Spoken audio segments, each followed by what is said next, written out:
em nossa vida. Obrigado por tudo que o Senhor fez, tem feito e haverá de fazer na vida dele. Obrigado por tudo em nome de Jesus. Amém, amém e amém. Amém.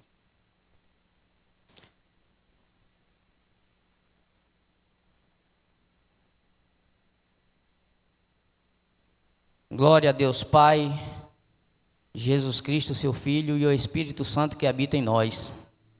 Eu cumprimento a todos com a paz do Senhor, e aqueles que creem que vai para o céu, diga amém. Amém. Glória a Deus, porque eu também vou.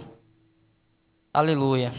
Irmãos, por gentileza, abram suas Bíblias no livro de Tiago, capítulo 1, versículos de 2 a 4. Tiago, capítulo 1, versos de 2 a 4.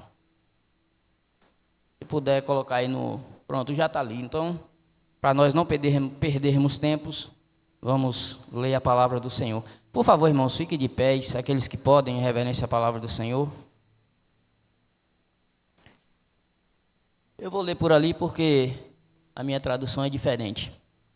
Meus irmãos, tende grande gozo quando cairdes em várias tentações, sabendo que a prova da vossa fé produz a paciência. Tenha, porém, a paciência, a sua obra perfeita, para que sejais perfeitos e completos, sem faltar em coisa alguma. Glória a Deus. Podeis assentar.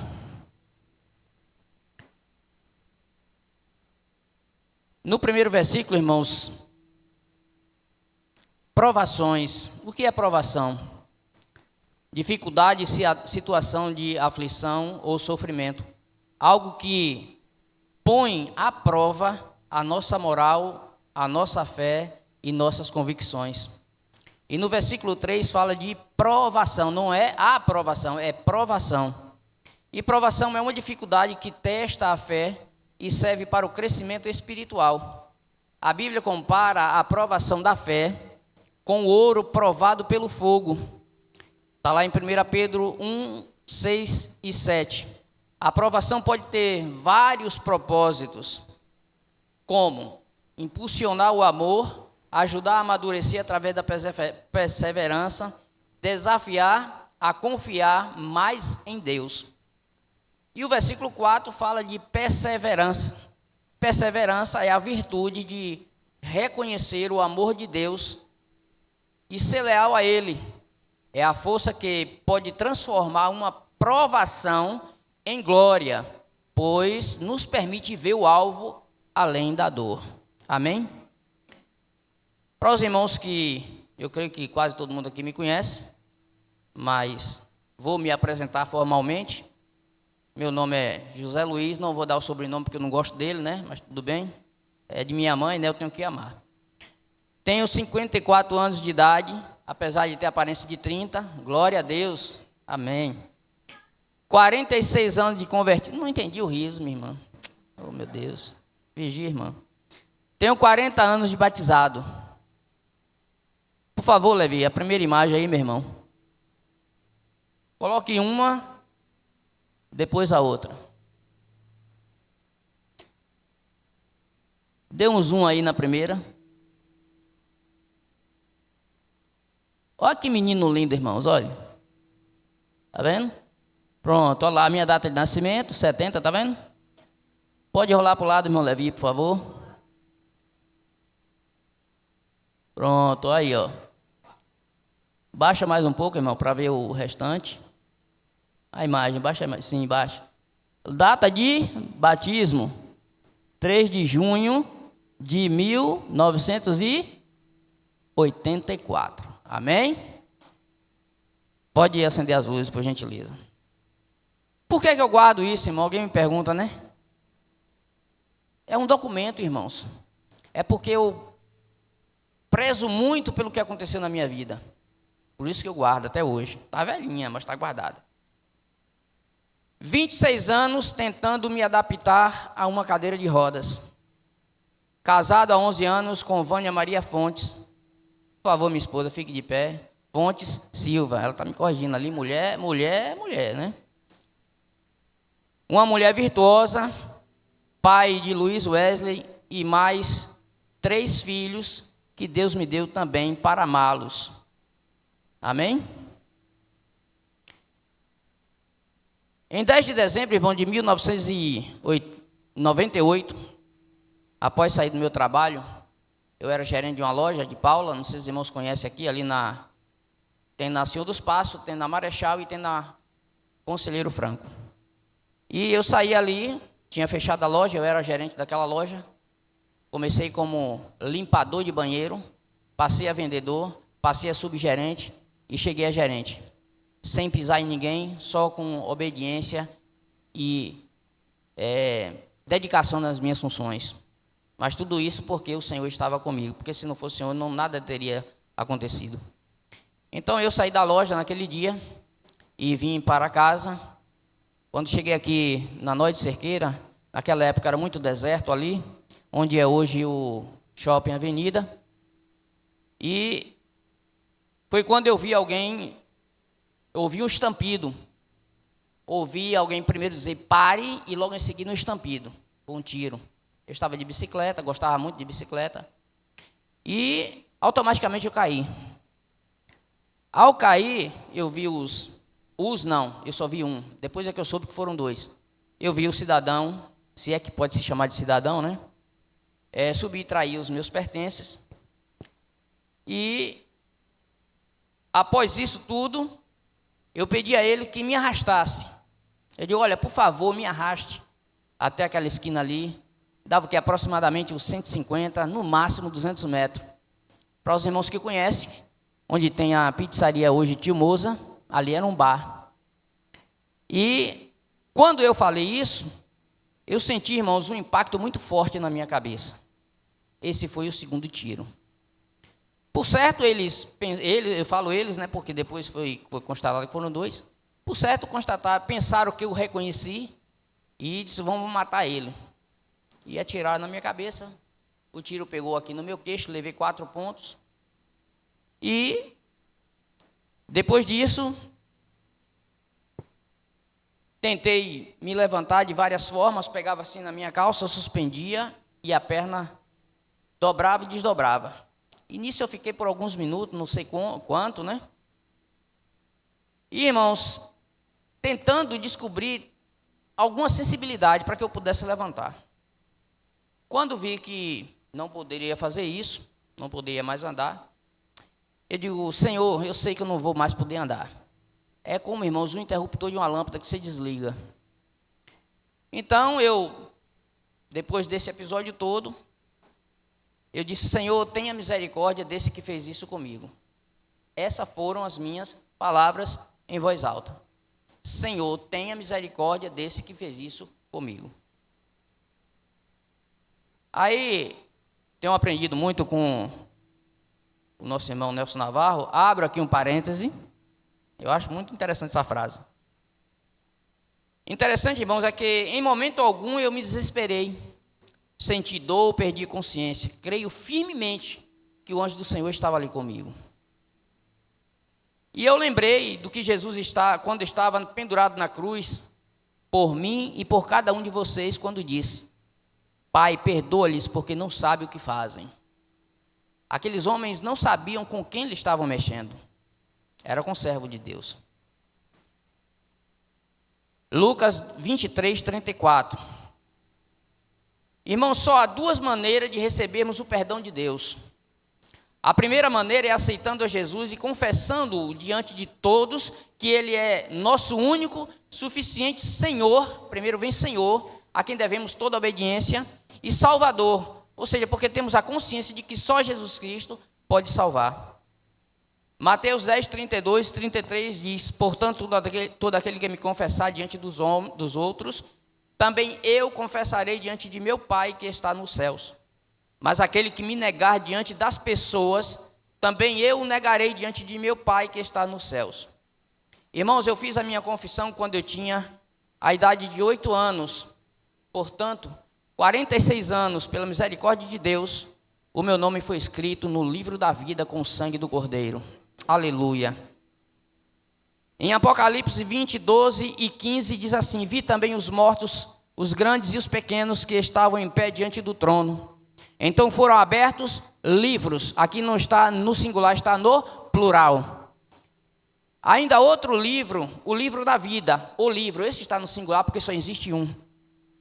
E quando se refere a livros, porque tudo que nós fazemos, enquanto estamos de passagem nessa vida, na terra, está sendo tudo anotado nesses livros.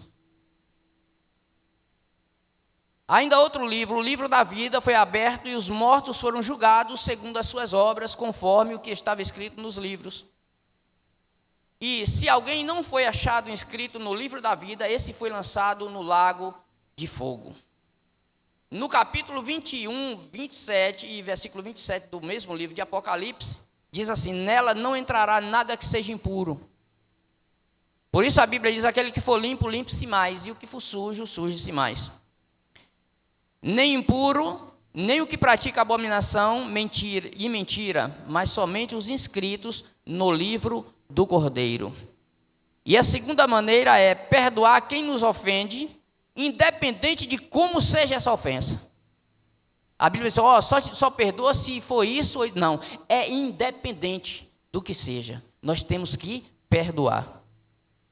Mateus 6, 12 diz assim: perdoa-nos as nossas dívidas, assim como perdoamos os nossos devedores. E Mateus 6, 14 e 15 diz assim: pois se perdoardes aos homens, se nós perdoarmos aos homens as suas ofensas, assim também vosso Pai Celestial vos perdoará.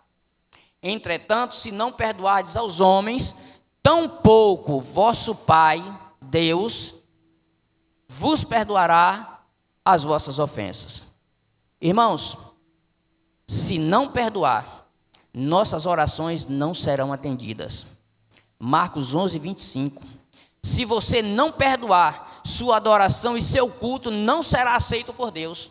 Lembra de Caim? Caim estava com o coração cheio de ira, cheio de inveja. Deus não aceitou o culto, o sacrifício de Caim. Se você não perdoar, você adoece emocionalmente. Ô irmão, e quanta gente vive doente. E até nas igrejas. Porque tem mágoas. Se você não perdoar, você vive numa masmorra, entregue aos flagelos e sem paz. Se você não perdoar, tudo isso acontece. E o que você traz para a sua vida quando você decide não perdoar? Porque perdoar é uma decisão. Tudo é feito após uma decisão que se toma. Quando Deus foi para fazer o homem, Deus decidiu fazer o ser humano. Decidiu criar a terra. Né? E o que o ser humano traz para a sua vida quando decide não perdoar? Ele traz ressentimento. E o que é ressentimento? É a falta de perdão. A falta de perdão pode causar ressentimento, que pode gerar sentimentos negativos como amargura, tristeza, raiva e baixa autoestima. Pode também trazer problemas de saúde mental. A falta de perdão pode levar ao desenvolvimento ou agravamento de problemas de saúde mental, como ansiedade e depressão. Quanta gente, irmão, tem depressiva aí? Por quê? Porque não liberou o perdão. A ferida na alma está lá, e cada dia se agravando mais. Problemas de relacionamento. A falta de perdão pode interferir na qualidade dos relacionamentos, dificultando a manutenção de relações saudáveis. Quantos casamentos não dão certo porque falta da liberação de perdão? Apego ao passado. Esse é um que está lá no topo.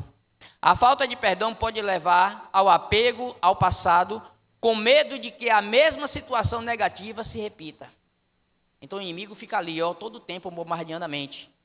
Vai acontecer a mesma coisa que aconteceu com o teu pai, vai acontecer a mesma coisa que aconteceu com fulano, e assim sucessivamente. Mas quando vier esses pensamentos, repreenda em nome de Jesus, porque você é uma nova criatura, nós somos uma nova criatura em Cristo Jesus. Risco de infarte. Quantos não têm visto aqui pessoas saudáveis, né, e do nada a pessoa infarta e morre? Por quê? Às vezes nem os médicos não conseguem explicar o motivo. Mas espiritualmente nós entendemos que a falta de perdão está ali acumulando. É como uma semente que a pessoa, quando decide não perdoar, ela lança no coração, ela planta aquela semente e ela fica regando aquela semente com mágoa, com ira, com tantas coisas ruins. E chega ao ponto daquela semente germinar e tomar todo o espaço do coração da pessoa, da vida da pessoa. E o que vai acontecer? A pessoa vai morrer. Puf, morre. Por quê? Não liberou perdão. Desde então, irmãos, eu tenho entendido e vivido o poder do perdão. Desde que aconteceu isso, eu tenho entendido e vivido o poder do perdão. Irmãos, perdoar é algo divino. É tão simples. Alguém chegar, pastor, e me perdoe. Eu mesmo várias vezes já pedi perdão ao pastor por coisa que eu fiz, né? Não assim de erro, de pecado, né? Mas um erro que talvez eu tenha me antecipado, mas simplesmente, pastor, me perdoe em nome de Jesus porque eu errei. É simples. Mas infelizmente o inimigo ele coloca dureza no coração de muitas pessoas. Talvez alguém esteja se perguntando por que eu não sigo logo narrando o que aconteceu comigo, né? Eu poderia até fazer isso, irmãos, mas o motivo de eu estar aqui é Cristo. Os irmãos não entenderam. O motivo de eu estar aqui é Cristo. Portanto, o centro não sou eu, o foco não sou eu, e sim a palavra que transforma o ser humano de dentro para fora. Por isso que eu tenho que pregar a palavra de Deus. O segundo tiro pegou no meu queixo e levei 4 pontos, como já disse para os irmãos, talvez pensando eles que foram reconhecidos. O primeiro tiro foi do lado esquerdo, passando 1 centímetro abaixo do coração, perfurou meu pulmão e alojou na 5ª vértebra, ou seja, dentro da coluna. Por favor, irmão Levi.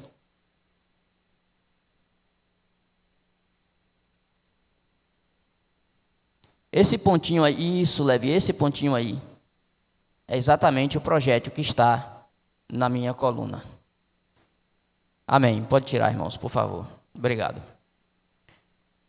E ali, irmãos, quando eu estava caído naquele lugar, eu tive uma oração, fiz uma oração. Orei por quem me lembrei naquela hora, pela mãe do meu filho, pelo meu filho e por algumas pessoas. E disse, Senhor, eu sei que eu não vou poder mais andar. Naquele momento eu disse isso, mas hoje eu não digo mais isso. Eu posso andar, eu terminar o culto, eu posso andar e ir para casa já andando. É só querer de Deus, porque se depender da minha fé, isso acontece.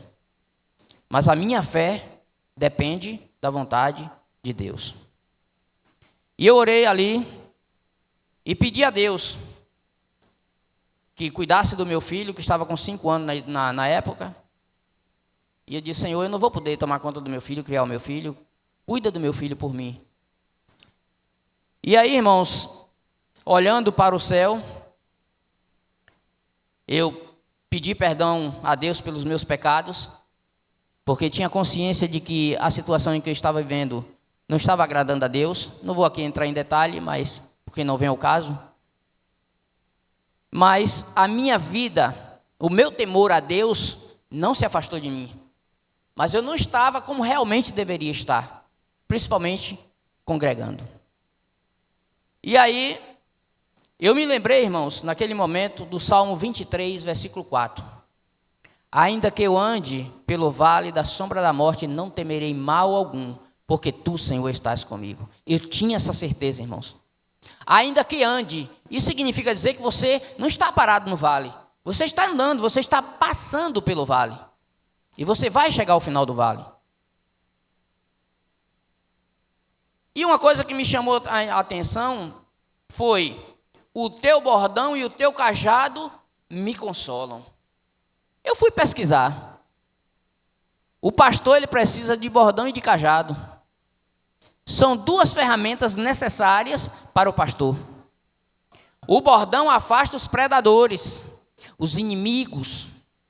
O cajado era uma ferramenta de orientação. Opa, ovelha, você está indo para cá. Não, é para cá.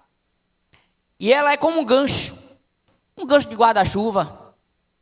E a ovelha, quando era teimosa, muitas vezes, era necessário pegar assim pelo pescoço e dar uma puxadinha. Não, venha para cá. Ou quando ela tivesse caída, você abraçar ela pelo peito dela e puxar a ovelha para que ela voltasse para o lugar.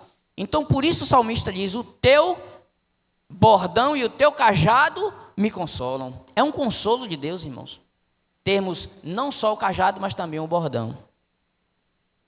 E depois de alguns minutos, irmãos, da minha oração, eu disse, Senhor, depois que eu pedi perdão pelos meus pecados, eu disse, Senhor, estou pronto, pode me levar, Senhor.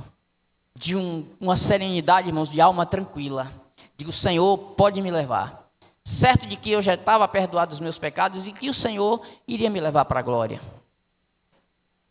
Mas o tempo começou a passar. Eu, como estava caído, olhando para os céus. E o Salmo 121 diz assim, 1 e 2, eleva os meus olhos para os montes, de onde me virá o socorro? O meu socorro vem do Senhor que fez o céu e a terra. Eu estava olhando, quando diz monte, é porque você está olhando para cima. Então eu estava olhando para os céus. E lembro, irmãos, que naquela noite era um céu muito estrelado, não tinha uma nuvem no céu, muito estrelado. E eu já tinha pedido a Deus que disse ele que estava pronto para me levar, disse, Senhor, pode me levar. E nada, passou o tempo, nada. Aí agora vem, irmãos, não vem mais uma oração, vem uma conversa com Deus. Eu disse, Senhor, em voz alta, como estou falando para vocês aqui, em alto e bom som. Se o Senhor não quer me levar, eu fui até ousado, viu? Mas nós temos que ter ousadia no espírito, né? Se o Senhor não quer me levar, envie o socorro, porque nessa situação que eu me encontro agora, eu não posso ficar, Senhor. E aí, irmãos, mais alguns minutos se passaram, e quando eu virava a cabeça assim, eu via os faróis passando na Avenida do Contorno. E aí, irmãos, naquele lugar não passava carro, era uma raridade, muito raro. Passava só aqui, pela Avenida Centenário. E de repente, irmãos, eu vi um farol vindo em minha direção. Aí veio a resposta de Deus. Você tem clamado ao Senhor? O que você tem pedido ao Senhor? Talvez não venha no seu tempo, mas no tempo de Deus a resposta virá. Ainda que seja um não, a resposta de Deus. Receba esse não. Porque até o não de Deus é uma prova de amor para com nossas vidas. O não, Deus começou com o não lá no Jardim do Éden, quando Ele disse, não coma dessa fruta. Então nós temos que aprender, irmãos, a ouvir o não de Deus. Ainda que isso doa. E aí veio o carro na minha direção, e eu com a chave da loja pendurada e pedindo socorro. Mas a minha voz já estava se esvaindo já, não tinha mais força. Não sabia onde estava, onde tinha sido atingido, não senti sede, não senti dor, né? Não perdi a consciência em momento algum. Tudo isso providência de Deus. E aí, quando esse carro passou, eu em voz alta mais uma vez disse, Senhor, não foi esse carro não, mande outro. Até parece que eu sabia que não era aquele, mas foi assim que eu falei. E passou alguns minutos mais, veio outro carro. Irmãos, é impressionante como Deus nos socorre nas nossas aflições. E aí eu suspendendo a chave da loja, interessante que a minha preocupação era se aqueles elementos me fizessem falar de onde era aquela loja. É porque eu estava preocupado, irmãos. Como é bom a gente ser direito, né, irmãos? Como é bom. E aí, o segundo carro, quando passou, eu disse, Senhor, traga esse carro, nem que seja de ré, para me dar o socorro, mas traga. Não veio de ré não, irmão, mas veio. E esse carro chegou, onde hoje é a pizzaria Tio Moza, que era um bar na época, e eles perguntaram, vem cá, bebeu alguém aqui a ponto de cair, não poder se levantar, ou alguma coisa assim? O pessoal disse, não. Isso é porque a gente passou ali e parecia que tinha uma pessoa deitada pedindo socorro. Irmãos, foi Deus que abriu os ouvidos daquelas pessoas para ouvir o meu pedido de socorro. Porque o carro passou, irmãos, o carro não parou.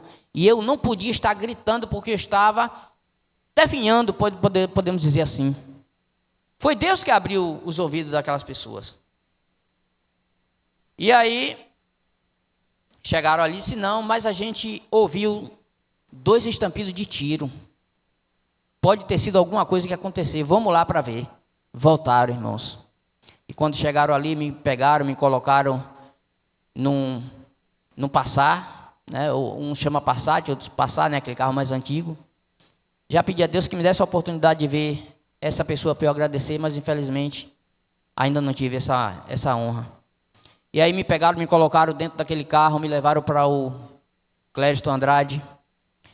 E quando eu cheguei ali, irmãos, eu consciente, aí vieram logo o pessoal com tesoura, rasgaram logo a minha calça de alto a baixo. E aí já vieram com uma mangueira, parecendo aquela mangueira de bujão, enfiaram aqui na minha costela. Primeiro veio um com, eu não sou médico, né, não sei, mas parecia uma espécie de tesoura, desse tamanho. Enfiaram assim, irmãos, no lugar do projétil e abriram. Quando abriram aquilo ali, eu senti um estalo. Pá! Sabia o que era, né? Colocaram o dreno e eu ouvi alguém dizer, esse aí não tem mais jeito não, já era. Mas Papai do Céu estava olhando lá de cima, vocês estão tudo enganados. Tem jeito sim. Ele pertence a mim.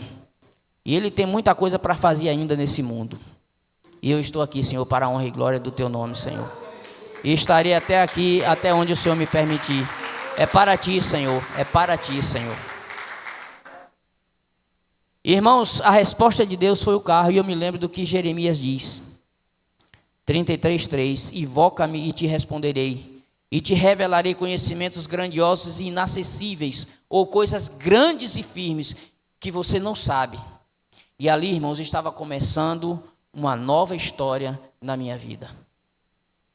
E aí, quando eu cheguei ali, que me disseram que não tinha mais jeito, e aí só tem que mandar para Salvador. Não tem mais jeito não, mas tem que mandar para Salvador, porque os recursos aqui não dá para ficar com ele.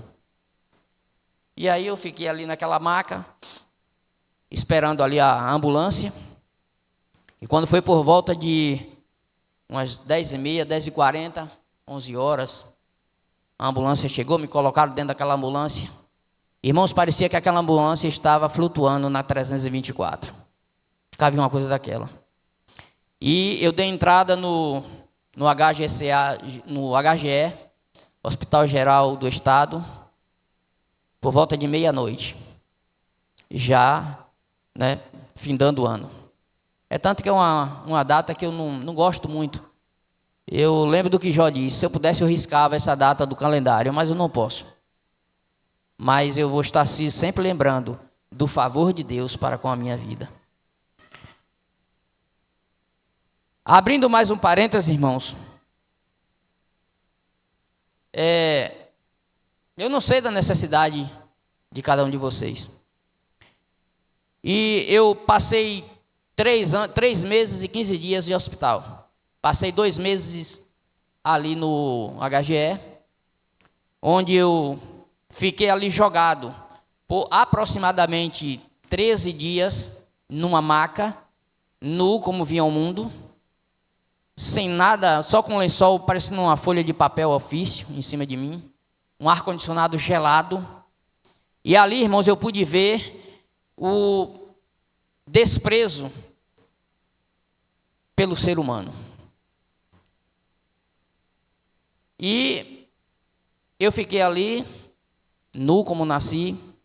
E, irmãos, até uma pessoa quando entra ali, até ele provar que ele é um cidadão de bem, se ele foi vítima de arma branca ou de fogo, ele morre.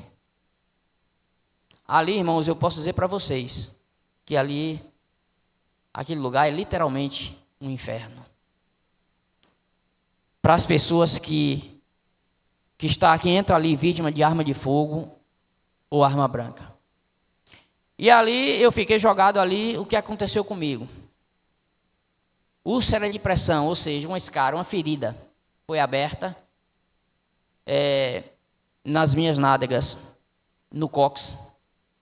Abri uma ferida que minha mão cabia nessa ferida.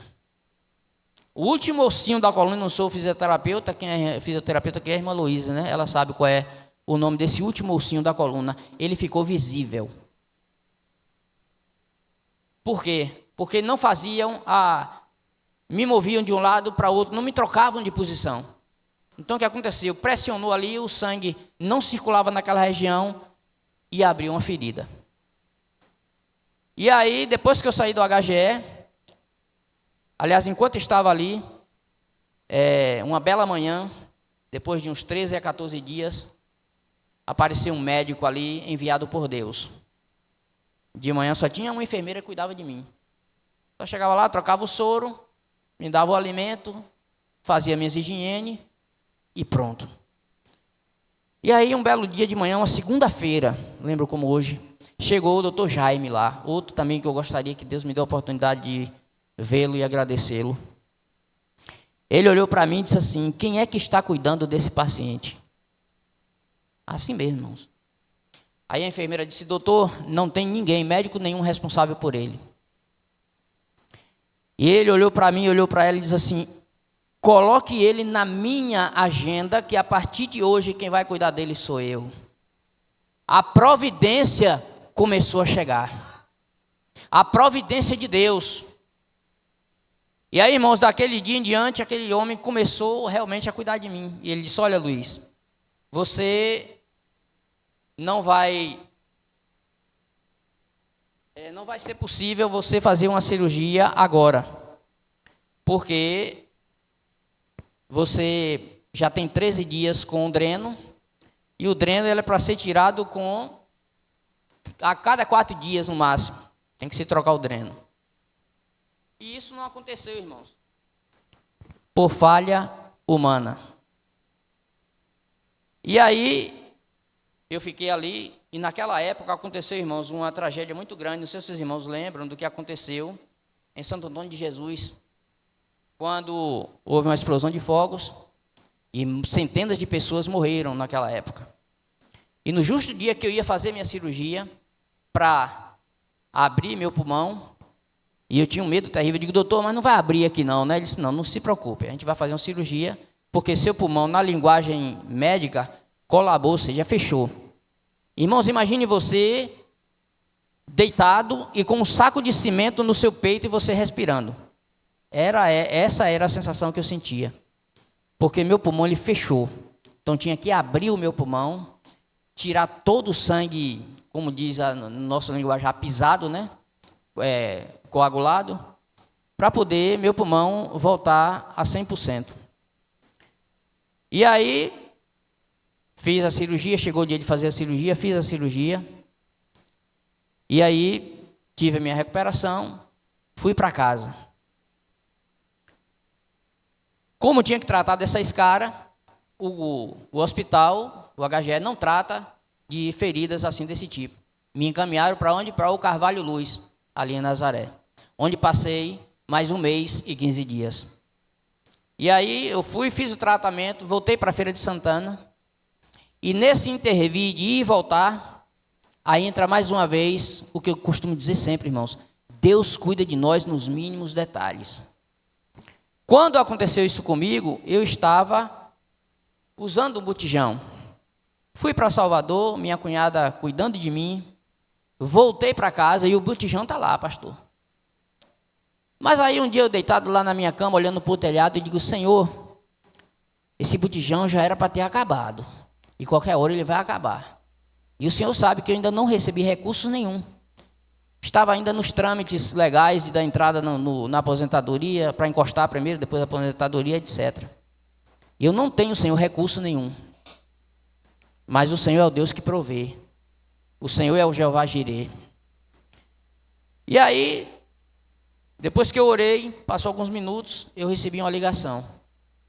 Era minha ex-cunhada, disse: Luiz, uma pessoa mandou uma oferta para você. Ela disse que é pouco, mas é o que ela pode dar. Eu digo: glória a Deus, amém. Irmãos, quando deu 1h da tarde, mais ou menos, minha cunhada estava fazendo a comida. Ela disse: Luiz, tem uma má notícia para lhe dar, o gás acabou. Eu digo: tome aqui o dinheiro que já chegou para comprar. Isso é a providência de Deus, irmãos. É o cuidado de Deus. Você não sabe, você não imagina o cuidado que Deus tem por cada uma de nossas vidas. Se nós imaginássemos, nós agradeceríamos mais e murmurávamos menos. E que murmurar não é de Deus. O povo de Israel vagou 40 anos no deserto por causa da murmuração. Eu não sei qual a necessidade de cada um de vocês, se é de ordem física ou espiritual, mas o Deus que eu sirvo sabe e tem promessa para cada um de nós. Pode ter certeza disso.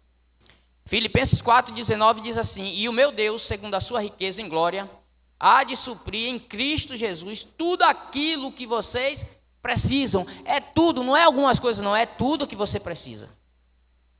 Ah, mas tem coisa que eu preciso. Será que se você precisar e Deus saber, e Deus sabe que você precisa, mas Deus sabe também que tem coisas que você quer, mas você não vai saber administrar, não vai ter sabedoria para administrar, então Deus não vai te dar. Deus vai te dar um não, e você tem que aceitar esse não de Deus.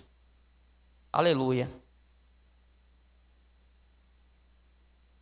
Mas o que eu preciso fazer para que minhas necessidades sejam supridas? Primeiro, aceitar Jesus, confessá-lo diante das pessoas, arrepender-se dos nossos pecados e deixá-los. Não é só arrepender, é deixar.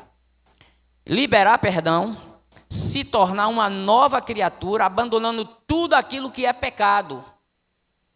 Crente, irmãos, que é salvo, é nova criatura, não vive na prática do pecado. O crente peca sim, peca por acidente de percurso. Mas viver na prática do pecado, se deliciar com o pecado, esse não nasceu de novo. Precisa nascer de novo. Salmo 91, 14 e 16 diz assim: porque a mim se apegou com amor. Se eu me apeguei com amor, é porque eu o amo. Eu o livrarei e o protegerei, porque conhece o meu nome. Ele me invocará, eu invoquei o nome do Senhor. Ou seja, invocar é sempre que clamar pelo nome do Senhor, Ele irá nos responder. Eu lhe responderei. Na angústia eu estarei com Ele. Eu o livrarei ou o resgatarei. Naquele momento eu estava na angústia, mas o Senhor me ouviu e me resgatou. E o Senhor me glorificará, farei que seja honrado. Deus, irmãos, Ele tem me honrado, para a honra e glória do nome dEle, não porque eu mereça, sou digno, não, mas Deus tem me honrado. E Deus quer honrar cada um de vocês, e Deus vai honrar muita gente aqui. Já começou e vai continuar honrando, pode escrever isso que eu estou te dizendo. Deus vai honrar muita gente aqui, aleluia. Basta você se colocar na posição de vaso. Vou saciá-lo com longevidade de vida, ou seja, a vida longa, e lhe mostrarei a minha salvação. Só aqui, irmão, nós encontramos 7 promessas. E o número 7 para o mundo é o número da mentira, mas para nós é o número da perfeição, porque Deus é perfeito. Aleluia. E para qualquer um essas promessas? Não é não. É para quem se apega, irmãos, com amor ao Senhor. Queridos, Deus deseja que confiemos nele, que sejamos dependentes dele. E o maior desejo nosso deve ser o de sermos cheios do Espírito Santo e salvos da condenação eterna. Esse deve ser o nosso maior desejo. Só vivem a verdadeira paz e segurança ao longo de suas vidas aqueles que têm uma fé genuína e inabalável no Senhor. Uma fé não do tamanho de um grão de mostarda, mas resistente como um grão de mostarda. Apegar-se significa querer e estar junto ao Senhor com amor e temor. Quando nos apegamos ao Senhor, com certeza Ele nos abençoará. Devemos, irmãos, nos apegar e não deixar que nada venha nos separar de Deus. Nos apegamos porque amamos ao Senhor. Nós temos que buscar o Senhor não pelo que Ele tem para dar, mas por quem o Senhor é em nossas vidas. É com amor, com devoção, com carinho, com obediência à sua palavra. João capítulo 14, versículo 23 diz assim: quem me ama, guarda a minha palavra. Isso é uma prova de amor para com Deus, é guardar a sua palavra e praticar, e propagar também. E a minha chegada, irmãos, ali no como já disse para os irmãos, que eu fui desenganado. E em Isaías 51:12 diz assim: eu sou aquele que vos consola.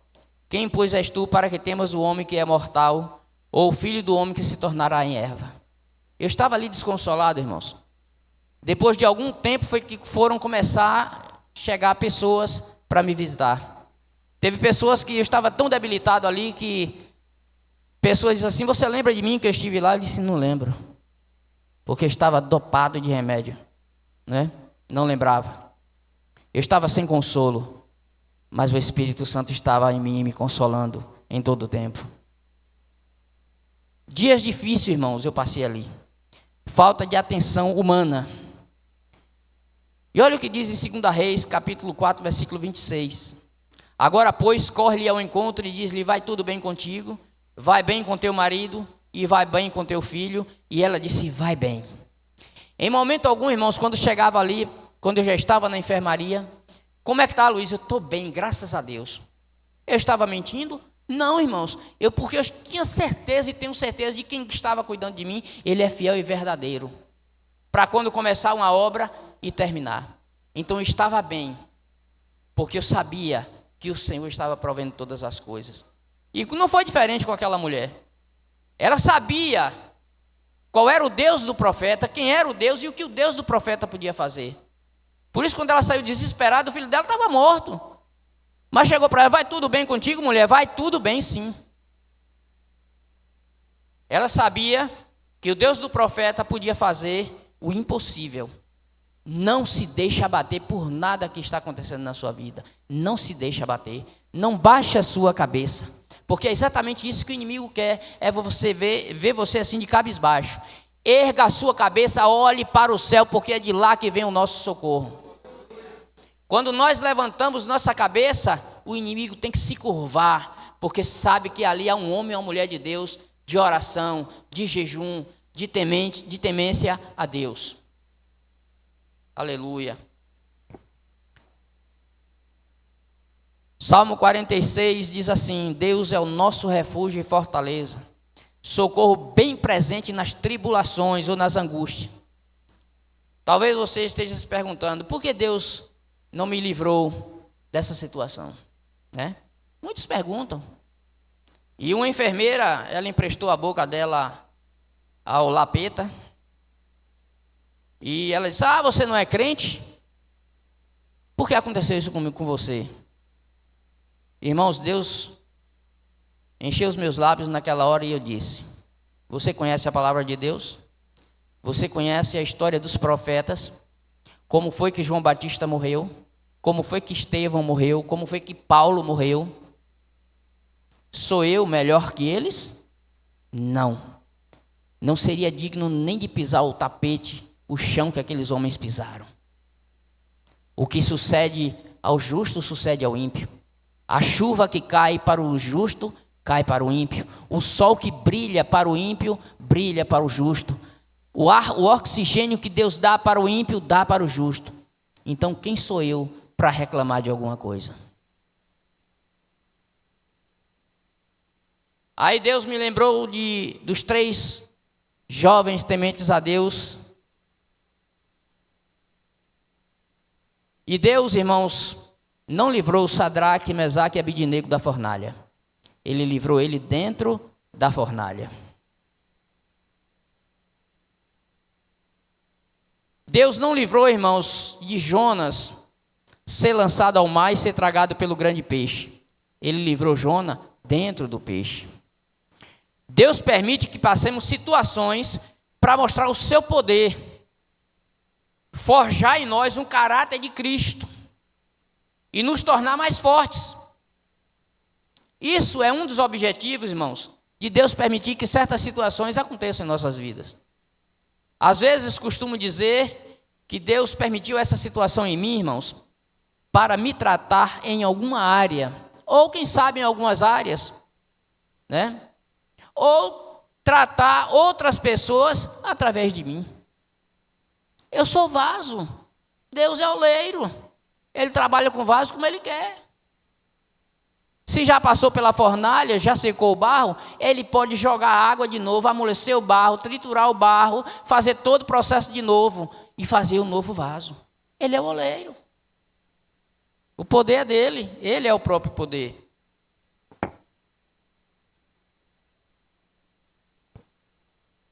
Glória a Deus. Na caminhada da vida, aprendemos que nem sempre, irmãos, temos o que queremos. Porque nem sempre o que queremos nos faz bem. Olhe bem essa frase. Na caminhada da vida, aprendemos que nem sempre temos o que queremos, porque nem sempre o que queremos nos faz bem. Também aprendemos que até o não de Deus é uma prova de amor para conosco. Eu já falei para os irmãos isso. O primeiro não aconteceu aonde? No Jardim do Éden. Às vezes, irmãos, é preciso sentirmos dor para agradecer, para aprendermos com as lágrimas, que só Deus pode enxugá-las. Às vezes é preciso chorar. Foi necessário sorriso em meio a dores físicas e espirituais. Eu estava com dores ali, mas eu estava sorrindo. Para me mostrar forte, embora fraco e debilitado. Pela misericórdia de Deus, de alguma forma pude transmitir para muitas pessoas força e o quanto Deus estava cuidando de mim. Tive a oportunidade de evangelizar várias pessoas. Era difícil, irmãos, alguém entrar naquela enfermaria onde tinham 4 leitos ali no HGE. 3 estavam algemados, só eu estava solto. E um dia chegou um policial ali, veio pegar um cidadão que estava ali algemado. Ele olhou para mim com aquele olhar assim já de crítica, né, de desconfiança, porque eu estava ali, era vítima de arma de fogo. E ele olhou para mim e disse: o que foi que aconteceu com você? E eu aí contei a minha história para ele, resumidamente. Irmãos, aquele homem ficou tão indignado, irmão Nelson Navarro. Aquele policial ficou tão indignado que ele olhou para aquele homem e disse assim: olha, que a vontade dele, ele estava com uma bolsa de coleostomia, e se a vontade dele era de arrancar aquela bolsa de coleostomia e tirar o fígado daquele homem e comer. A indignação foi tamanha daquele policial depois que eu contei a minha história. Isso é por causa de vocês. Aí começou a bradar vários nomes terríveis que não é digno nós pronunciarmos. E aí ele tirou aquele homem da algema, levou para o elevador, e eu creio, irmãos, que aquele homem apanhou, e não foi pouco, até chegar lá embaixo não, porque a indignação daquele policial foi grande. Mas aquela pessoa também teve a oportunidade de ouvir a palavra de Deus. Foi e sempre será, irmãos, imprescindível a fé naquele que me fortalece, Jesus. Às vezes é preciso perder para entendermos que nem sempre o que está em nossa mão é nosso. Às vezes é preciso perder. Romanos 11:36 diz assim: porque dele, e por meio dele, e para ele são todas as coisas. A ele seja, pois, a glória para todos sempre. Amém. Nada que eu tenho, que você tem, é meu e não é seu. A vida que nós temos não é nossa, é de Deus. O ar que respiramos é de Deus. Se ele simplesmente fechar o oxigênio, acaba. Finda tudo. Então tudo é para ele. E enquanto nós estamos aqui, irmãos, nós temos que ter a consciência de que somos administradores daquilo que Deus tem nos confiado aqui na terra. E temos que pedir sabedoria para administrar essas coisas com temor e tremor diante de Deus. Às vezes é preciso ficar em silêncio para escutar com clareza a voz de Deus. Às vezes só oramos, falamos e não paramos para ouvir a voz de Deus. Se não ouvir com ouvido espiritual, mas ouvir com a palavra de Deus, porque ela também é a boca de Deus falando para o homem. É preciso, irmãos, entender que sem prova não tem aprovação. E a vitória sem luta, irmãos, é total ilusão. Hoje tenho a certeza de que a maior virtude dos fortes é o perdão. A maior virtude dos fortes é o perdão. Quando chegamos ao limite, Deus chega com a providência. O limite, irmãos, de Adão foi o pecado da desobediência. Deus exerceu a misericórdia enviando Jesus Cristo para nos salvar. O limite de Moisés era o quê? Era o Mar Vermelho. O exército de Faraó estava atrás. O Mar Vermelho estava na frente. Se recuasse, o exército de Faraó atacava, matava o povo. Não ia matar porque Deus não ia permitir. E na frente estava o Mar Vermelho. Aí agora o que é que Deus fez? Abriu o mar e fez o seu povo atravessar a pés enxutos. É como se Deus, irmão, chegasse assim, soprasse aquelas águas e ela dividiu-se em duas. E o povo passou a pés enxutos. E interessante que em algumas pesquisas já foi constatado que naquela região foram achados objetos daquela época. E até em ouro, como prova de que tudo que está escrito aconteceu, é verdadeiro. O limite de Abraão que era a morte de Isaac. Deus fez o quê? Proveu o cordeiro. O limite de Ana era a esterilidade. Deus fez o quê? Deus ouviu o seu clamor e lhe deu um filho. O limite de Cristo era a morte, mas Deus ressuscitou ao terceiro dia. Aleluia! O meu limite, irmãos, é essa cadeira de roda. Mas sei em quem tenho crido, que se Ele quiser, aqui na terra, né, meus movimentos restaurar, se Ele não quiser restaurar os meus movimentos aqui na terra, irmãos, uma coisa eu tenho certeza, isso eu tenho. No céu eu vou entrar andando dizendo que santo, santo, santo, santo, santo é o Senhor. Aleluia! Aleluia! Santo, santo é o Senhor. Aí eu pergunto para você, qual é o seu limite? Qual é o seu limite? Eu não posso olhar para o problema como um fim, mas como uma oportunidade para que Deus manifeste a glória dele através da minha vida. Aleluias, glórias a Deus. Que, como já disse para os irmãos, o foco aqui não sou eu, o alvo aqui não sou eu, o principal aqui não sou eu, é o Cordeiro de Deus, que derramou o seu sangue na cruz do Calvário.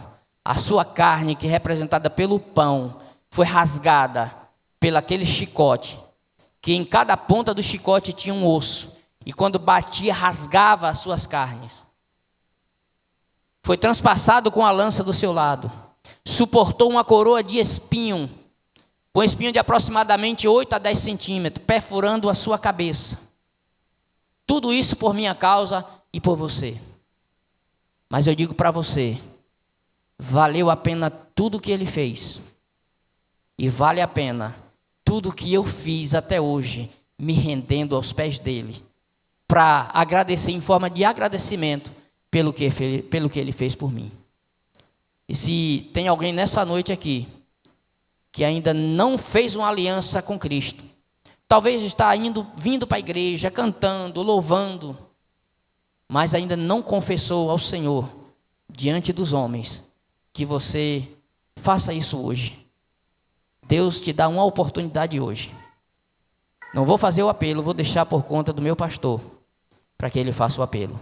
E que Deus em Cristo abençoe cada um de vocês. Continue orando pela minha vida, para que Deus continue me dando